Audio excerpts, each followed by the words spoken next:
Okay, we've got Dick Weaver with us today, the 1999-2000 president of the Murray Rotary we went to the Y2K. That's exactly right. That's that right. was a challenge in itself. It was. Dick, I see that you joined Rotary in 1986. Was that here in the Murray Club? Yes, it was. As a matter of fact, I came in after my wife, as a matter of fact. Jan was one of the first 5 women that came in as a group. And so she was here before I was, as a matter of fact. She and Caleb Stroop, who was the president of Murray State, and Virginia Slimmer, and I can't remember the other 2 ladies. But anyway, Jan's one of the original female members. Okay. So she preceded me, and basically because, as far as I was concerned, unless I can make the meetings, which I would have had difficulty then until I got my schedule railed out because of the traveling I was doing and so forth on it. But that. When I came in, it did give me the opportunities to do makeups all over the United States and actually internationally. So I've got a lot of stories to talk about makeups and places like that, the fun things that other people do that we can learn from. So. Right, and that's one of the things we'll want to talk a little bit about. Your sponsor was Wilson Gant. Yes, and Wilson treated Rotary almost like his religion. I mean, he really did the screening job, and he did a whole lot of questioning before he decided he was going to sponsor me. So he felt, I guess, that I was worthy of it, or at least I met his criteria. But he really was a really strong Rotarian, and really the whole family, as you know, have been real supporters of Rotary. Right. So. Matter of fact, I guess we're brothers because he sponsored me too. Okay, well, that makes us brothers. Got the same one. Uh-huh. In preparing for your year as president, did you attend any conferences? Yes. The district conference, is that what you did? Yes, right. I think we all had both the district conference, and then they had a presidential conference too. Heads and sets. Yeah. President. They had that in addition. I think they had presidents and other officers did simultaneous, and I think we did like 3 days or 5 days worth of that, but we'd also attended the district conferences and so forth on as a background. One thing I've asked every president that's come in, do you remember winning any awards the year that you went to district conference? Yes, I'm sure that we won at least one of them because it was, I think it was... Is it the Rotopatter? Yeah. I think it was our turn that year, whatever it is. But it was one of those things where I think we would have won it every year, except that they had to give some occasionally to somebody else. Exactly. But we almost always had Rotopatter as one of them. So. We've talked about that. Matter of fact, Gene Schonbacher and I talked about that quite a bit. Your memories of I know we're going to talk some about some of the members, maybe going to try to give some credit to some people for some things that have been done that maybe won't get the opportunity to come and sit in that chair. So I'm just going to kind of open it up for you to start. And well, let me just start by saying, okay, after I became a member and got my schedule down, and in particular in the early 90s when I cut back on my travels a great deal, and so I was making most of the meetings regularly anyway. And I was asked to join a board to replace John Williams, who was being transferred someplace else. And that was in the present when Chuck Foster was president. So I don't remember exact year that was. But the first comment I had as a board member was from Charles Leroy Eldridge, who had started the tree park, but was very unhappy that no trees had been planted, and that particular committee was under the group that my directorship was supposed to be taking care of. So I got involved in a tree park at a real young age, and we got to the process of deciding that the tree park would have only one type of tree rather than 3 as what had been planned before. So it came out that they planted willow oaks to begin with. And as a matter of fact, there were those first few years that we planted them, we brought our own shovels and dug and so forth on it. And later on, as we got more sophisticated in the process, why we borrowed some digging equipment, and Phil Hazel brought the Class D people, and we started just popping trees in along the line. I'll talk some more about that later on, but there's some other things that happened in the sequence until I became president. One of the things that happened was the start of the 101 fundraising ideas that Wayne Bennett, who had been president at a particular time, sometime after Chuck, I can't remember the year, but he started this 101 fundraising ideas, and it was a long process, but it was thoroughly researched to begin with by way of sampling districts and other people relative to whether they were interested in it, whether they contribute to it, and so forth on it. And we sold several thousand copies of that book, and as a matter of fact, I think it's still in circulation, and we still have copies of it. But that came out as Wayne's major project. I know that then Phil Sparks started the telethon, which is another one of those things. We started down in the old WNBS, where what is it, McNutt Insurance Company, and I think it's Partners Insurance now, but that was the building that we started there, and then we rotated it around, and then became much more sophisticated, and we got much better organized in the process. But it was, again, another one of those fundraising ideas that came from people who may or may not be making these interviews, and they really ought to be credited for it, right, because they did some really good work along the line. Another thing that happened was that as we expanded the tree park, one of the major problems we got into, as anybody who knows the park over there, it is the most used park probably in the world. And there are ball games going on at midnight in a lot of cases. But the difficulty was that the closer a pickup truck could park to the ball diamond, that's exactly where they parked. So the tree park happened to be in between the road and the ball diamonds. So we finally put a fence up around that thing during Mark Blankenship's credit, and so it's still there, and it looks quite good for the whole operation. Thinking about that a little bit, the granite markers, yes, I think those may have started during your tenure as president. They did that. Yeah, and they're really what they are. They are, in fact, the memorial or the dedication of each one of the trees to a deceased Rotary member. Right. And so one of the things that I'm very involved in the tree park by the time I get to be president. And so even before I get to be president, we talked about the need to expand the tree park itself. And so what we did was we talked to the park members, and in particular we talked to the director of the park. And he said, well, you know, the area that is dedicated to you, or you're going to expand to anyway, would make a nice amphitheater, and we agreed on that. So the start of the amphitheater started even before I became president, because we were working on the process of it to begin with. Then during my presidency, we went through all the process of getting the approval from the board, and the board, park board, was mostly concerned about going in debt or money. They didn't have any money. We told them, we'll build it for you. We're not asking you for any money. We'll build it for you. Just give us the okay, because we want to expand the tree park anyway. So that started the process. And so in that first year, we went to at least a half a dozen different cities to look for material. And if you know Charles Leroy Elders, he is the best promoter of services and equipment and everything else. So the majority of all the materials that went, and most of the services that went into the tree park, were actually secured by Leroy in voluntary kinds of contributions. But we went to Owensboro, we went to Paducah, we went to Henderson, several other places along that line, and that whole year's worth of trip. At that time, Ed Shinner's then became a part of and we were a trio there for those years.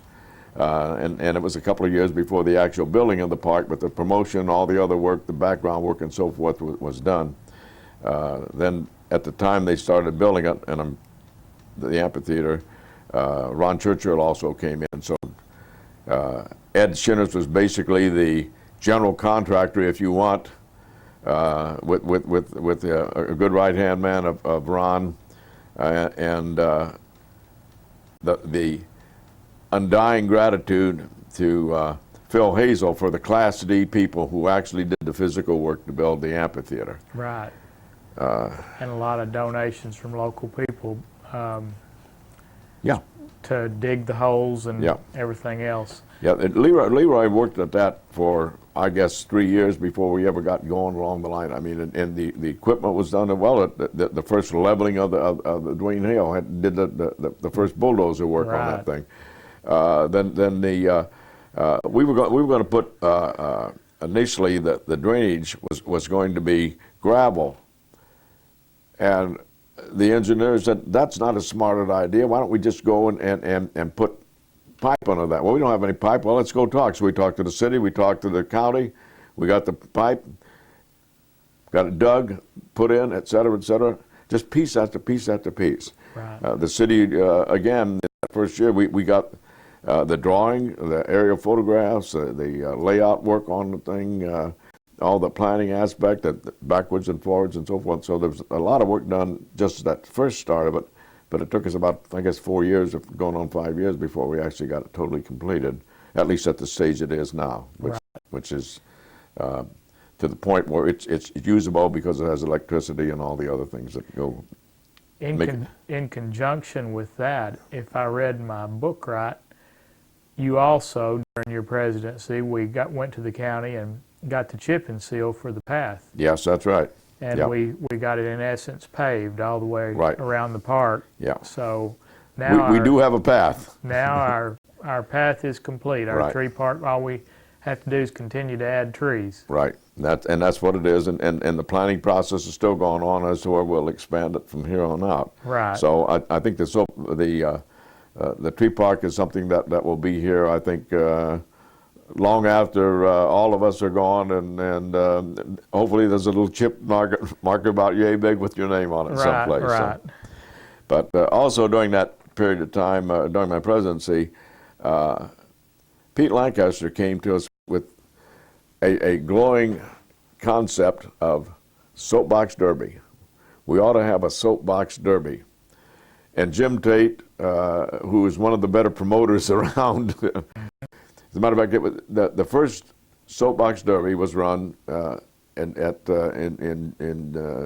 June of my year, and I wound up in July of 2000. I'm done, but in June of 2000, we ran the first soapbox derby. It was probably we probably made more money on that one than we have on any subsequently, because Jim did what the book says: go out and find major sponsors, big sponsors up front to begin with, get a sponsor of the whole event, and then major categories after that, and so forth on. So he did really a major job of actually conducting and running the first start derby, but we give credit to the idea of bringing it to us with a salesman job to Pete. So there's two other people that made some major contributions to what Rotary is still doing, as a matter of fact. Right. And the soapbox derby had tremendous participation. It's one of the things that I think really gives an opportunity for the young people and the people of Murray to get involved pretty much along the line, and it's one of the things we do for the city that everybody's aware of. Right, hand in hand, and gets families together too. Yeah, but the real benefit to that whole thing is the quality of time that the child, along with whoever is parent, and usually it's a parent with them, they spend time building that car up together and so forth on, and that's a different kind of a situation than most of them are in. So it's a very good time. The race is the fun, right. But the real quality and the real benefit you get out of it is the quality of time between parent and a sponsor and the child himself. So right. Well, let's see. Another thing that we did. Talking about Y2K. That was the first start of the computerization of the secretary and treasurer's time. And believe me, if the Y2K problem had existed, it probably wouldn't have made any difference, because we had a lot of learning in that process to make that thing work. Right. And Lee Perry was the secretary, and she worked very, very hard in that process to try and get it done. And I think there was some debugging being done at Nassau at the same time it was here. But I think now it's tremendously beneficial that we have the equipment on computers, and we're able to do all the stuff from the secretary standpoint as well as the treasurer's standpoint. Y2K, for somebody in the future, they may not even know what that is. Okay. But we panicked in the year 2000 thinking that our computers were going to crash because they hadn't planned for the 0-0 to right. flip. And so if there's any people in history who don't know what that is. Thanks for clarifying it. Yeah, that'd be maybe one of those other history lessons that we forget if we don't. We take that for granted that everybody remembers that. Well, there were some other things that happened during the presidency, and again, let me back off once before Betty Boston had done a tremendous job of getting the paperwork, the Constitution, the bylaws, all those other things cleaned up, straightened up. one set across the board, and really worked very, very hard to do the structural organization to begin with. So one of the things that we did after that and in my presidency was to say, okay, let's take a look at the committees now that we have, because we had 42, I think, committees at that time, and if you look at functionally, because we have a report from each one of those committees with goals and objectives, a third or more of those were, if you look back 5 years with them, had same goals and objectives and nothing happened. So you really wondered, why do they exist?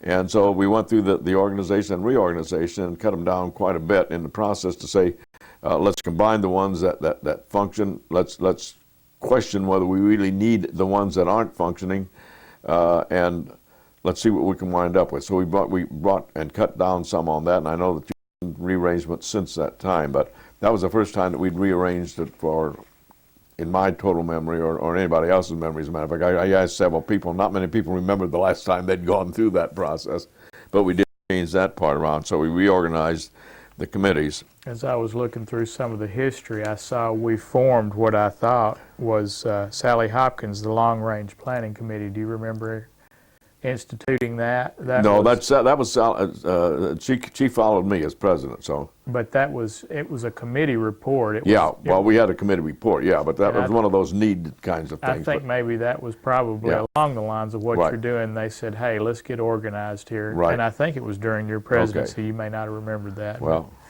we did a lot about that whole reorganization of the thing, and as I say, Betty started that whole thing off with the idea of we had.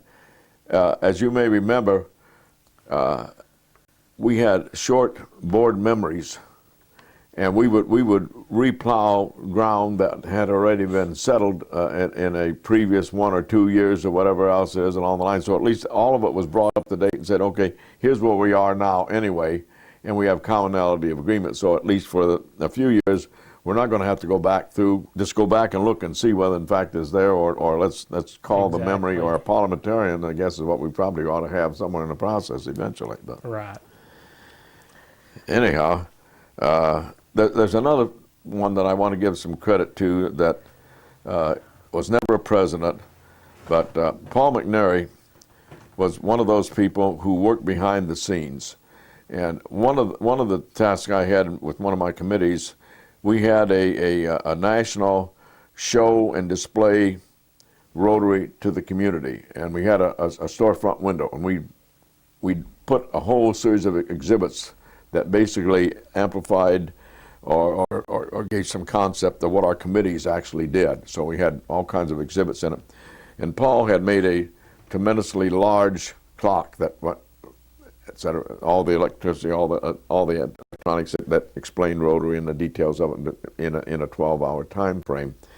And that was something Paul did, and did it without any fanfare or anything else along the line. But it was a lot of work. It was a good engineering job, and it worked just beautifully. But to me, the thing that he really did, he spent over 5 years being the chairman of the program committee. And if you know anything about chairman of a program committee, it's one of the most difficult jobs that we have, to have good programs with the variety and quality that we had. And 5 years he did that job just absolutely marvelously. And unfortunately, he bowed out of his time that he might have been president. But right. Somebody needs to give Paul credit for what he did, and I think anybody watches this tape, I've tried to give Paul some credit for some of the things he did for Rotary. He was a good Rotarian. Yes, he was. I noticed in your notes you had mentioned Vietnam. I don't know how much you're going to remember about this, but the World Community Service Project with Sandra Parks was the chair of that committee. Right. Their charge, and I think it was through Chuck Ward, right, was to plan a Rotary chapter in Vietnam. And Chuck did, as a matter of fact. And Chuck did. Chuck did that, yes, that's right. And I think Tung Dinh maybe was active, if my notes were right. He may have helped in that process. Do you remember any of that? I think that he may very well, before he ever became a Rotary member, as a matter of fact. Okay. So yeah, I think that Chuck had him involved with it, because he was the one man that he knew here that was volatile enough to say, I'll do community as well as personal types of work, and so I think Right. that worked out just fine. Yes. Wonder if that club's still in existence. I don't guess We know. need to do a follow-up on We that. do. You know what? I We think do. that would be good. I'm sure that it probably is, because if it's like most of the other ones that Jan and I have attended Rotary clubs throughout the world, and as a matter of fact, for about 8 or 10 years with the Garrisons, we would make 2 or 3 or 4 international ones almost every year, and but we never went that way. We spent a lot of time in Europe, and Jan and I, as a matter of fact, went to one in Tokyo, which is really, in the early 90s, it cost you $35 for lunch in Tokyo. Almost all the people in Japan exchanged cards, you know, and that sort of thing, and almost all of them were vice presidents of some U.S. company along the line. And it was a real international thing. But I'll bet it cost you $75 or $100 a meal by now. Right. But it was an extremely interesting thing, because they had a lot of international people there on a regular basis as their guests, and so the makeups throughout the world are tremendously fun. One that I take a great deal of humor. We went to one in Scotland, and that was in '93 or '4, something like that. Anyway, a group of about 20 people from Murray went with Ron Kurt, who was the president of Murray at that time. He wanted to find the Murrays in Scotland that the city and the university had some kinship to, the 3 stars and so forth on a symbol. So there are really 2 clans over there, but we went over and we got acquainted with them and so forth on it. And that's a whole story that I won't go into now. But the Rotary story is that I said, Bob, let's go make up. And he said, okay. So he and Jan and I went, and we went to this club, and they said, well, we don't allow women in here. As a matter of fact, last week 2 Rotarian women came in, and they wouldn't let them go. But Jan can come in because she's your wife. She's a member, but she can come in because she's your wife. Oh. But the president, savvy fella, he said, I want to set you right across from the people who are the biggest objectors to women membership. Will you talk to them? Jan said, sure. So he put her right across. After about an hour of Jan's working on these guys. But it was really interesting. So I asked him afterwards, and he said, they have a different idea of what women memberships can do for them now. Anyway, I don't know whether we'll change it or not, but at least they have a different idea, and he thanked Jan very profusely for it. But right. It was a different kind of thing. International conferences. Did you go to Japan to international conferences? No, I went there. As a matter of fact, when Jan was president of AACTE, she was doing a consortium there, and so we went to Tokyo on that one. Another time, I went back to Kyushu, the southernmost island, and made a makeup there just because of some friends and the idea that one of my bases during the Korean War was on the island of Kyushu. So I want to go back and take a look. But Did anyway. you attend any international conferences? Yeah, I attended one of them. I can't remember whether it was in Chicago or Indianapolis, I think. Okay. I don't really remember right offhand. But you just did makeups outside the Yeah. United States. Yeah. Do you always look for a Rotary meeting? Yeah, as a matter of fact, until Jan's problem, I used to be one of the 2 people that had the book that had, and got the ones updated every year. So I'd always look in advance about where the cities we were going to be or whatever else it is. And same way in the United States, I did the same thing when I was going to be someplace. You know, like we went down to Corpus Christi one time, and you want to see something funny. It's a big club. It's bigger than Paducah. There's about 300, 400, maybe 500 people in it. It was at Christmas time, and they did the 12 things, and on the stage they had people acting out of 1, 2, 3, whole 12, and it was the funniest thing in the world. I mean, it was quite a program. So it's so much fun is to go make up in all these clubs, because at least 1 out of 5 of them you're going to find something that's really humorous or really funny, or make a bunch of new friends or whatever else it is. We went to one in Anaheim, for instance, one time, And you talk about being fined. They fined a guy $40 because he was policeman of the year and he'd been with them for 40 years. And I mean, whatever you got that was positive and had any length to it, that's how many dollars they fined you for it. Right. So, anyway, the makeups are tremendously good, and they're fun to learn and meet new people and all those other kinds of things. And even when I was traveling on business, I quite frequently take half a dozen of the guys that working with me along the line say, well, let's go to some place for lunch. Well, we'll take an extra hour off for lunch and we'll make it up. So we'll do that, and we do. We were up in Montana one time. We drove 40 miles to what was it, Anaconda or someplace like that. The only Rotary Club within 100 miles, you know that. But again, you can make them up, and they're always worthwhile making them up, just meeting new friends. So. You talking about the fun that we have at Rotary. Obviously, we get fined as well. But right. I was looking back at the Happy Dollars that Bill Wells introduced. Right. He introduced it the year before you became president. Right. But that was a new idea when right. you were on the board and when you came right. in. Right. Which basically allows people in our club to give $1 for something right. good that they do. And we raised $555 according to the minutes that I had the first year. And okay. I figure we raised more than that. How many $1,000s do you think, thousands of dollars do you think we've raised for scholarships in those last 10, 15 years? It's been a lot. Yeah. I know we have over 10 years now. Right. Four fully funded. Yeah. Scholarships at right. the foundation at Murray State. Right. And then we also do some individual scholarships from our club. Yeah, we usually do about, I think, 3 to each one of the high schools. Right. That's generally been the process. Yeah. Another little footnote that I had from looking back at the minutes, something we did in the past that we don't do anymore was our parade float. Right. Do you remember Bill Stodiker? Oh yeah, I remember working with Bill Stodiker on that float too. That was quite an ordeal because there were, I don't know how many hundred hours, but there were a lot of hours invested in that, and unfortunately Bill's health took him away from us. He's still around, but he was a tremendously active member that.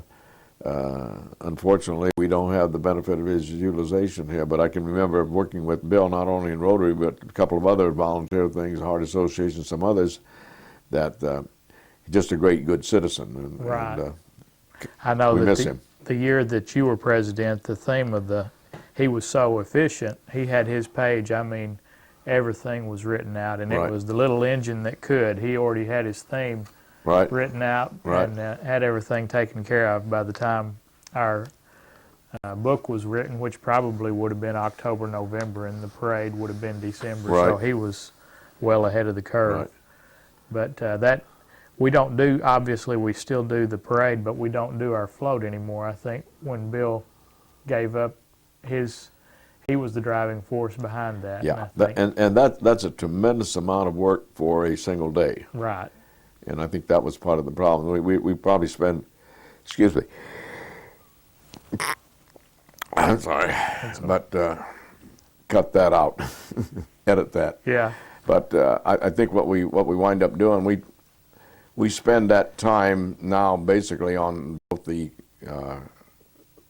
Christmas breakfast and the Christmas parade, and so we do get, again, those two things I think are at least from the standpoint of participation, the best thing we can do. Because I know one of the questions that happened when I was president is, do we really make enough money off of the breakfast, the ham breakfast, for all? And the question is, I don't care if we don't even make any money.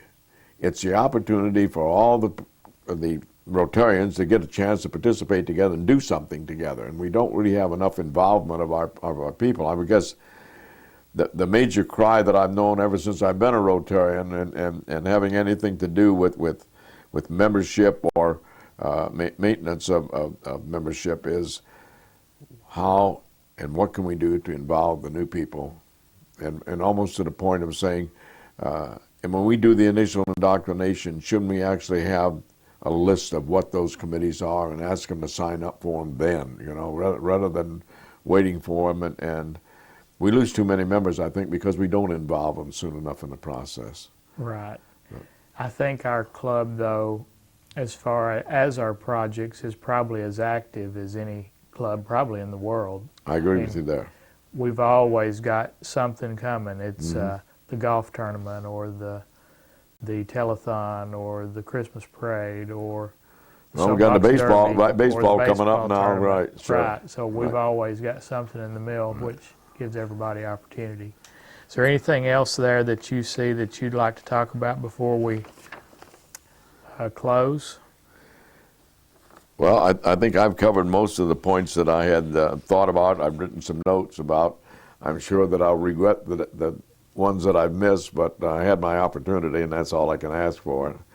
And I just want to say that I think that anyone who has an opportunity to attend the Murray Rotary Club will get two things out of it. We do sing, and we sing loud. And not, well, quite often we even sing fairly well. I mean, we get a little harmony there, and it works out well. But it's dedicated singers, I'll say that for it. And the other part about it is that it's the kind of friendship that I guess you don't see very often, because if you don't have a thick hide, you don't belong there, because you're going to get it periodically. And if people don't really care enough about you, I don't think they take time to give you the business like you get there. But one thing, you're going to get it. It's going to be your turn somewhere along the line. So enjoy it, because to me it always, my Thursday is my therapy day. I mean, it's a day that I know I'm going to get at least one belly laugh out of it. Right. Simply, and not at anyone's expense, but of the dumb things that we do periodically, and we just laugh about it and enjoy it. So. Right.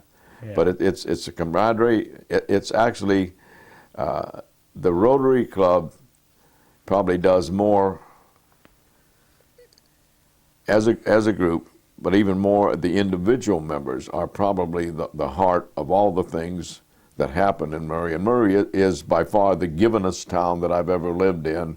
And Jan and I are here by choice, because when we retired, this is the place we wanted to be. It's the biggest hearted community in the world, and Rotary's a big part of that. So. And you are too, Dick. And Thank you. Appreciate you and Jan, and I thank you guys for being Rotarians and picking Murray as the place to retire. We've been blessed. Well, thank you very much, and thank Murray for being the place that it is. Okay. Thanks, David. Thank you.